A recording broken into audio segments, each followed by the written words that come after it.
1888 году в Париже состоялось выступление горцев, представивших на суд взыскательных парижан искусство наездничества и джигитовки. Поездка состоялась по инициативе прапорщика Татаршау Камбиева, набравшего желающих участвовать в публичных представлениях.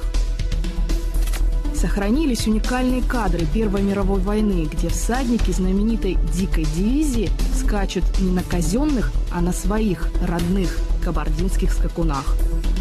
Примером высокой работоспособности служит пробег вокруг Кавказского хребта, проведенный в 1935 году.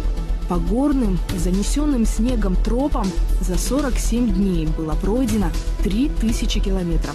В пути конная группа преодолела Клухорский и Сурамский перевалы, считавшиеся непроходимыми в зимнее время.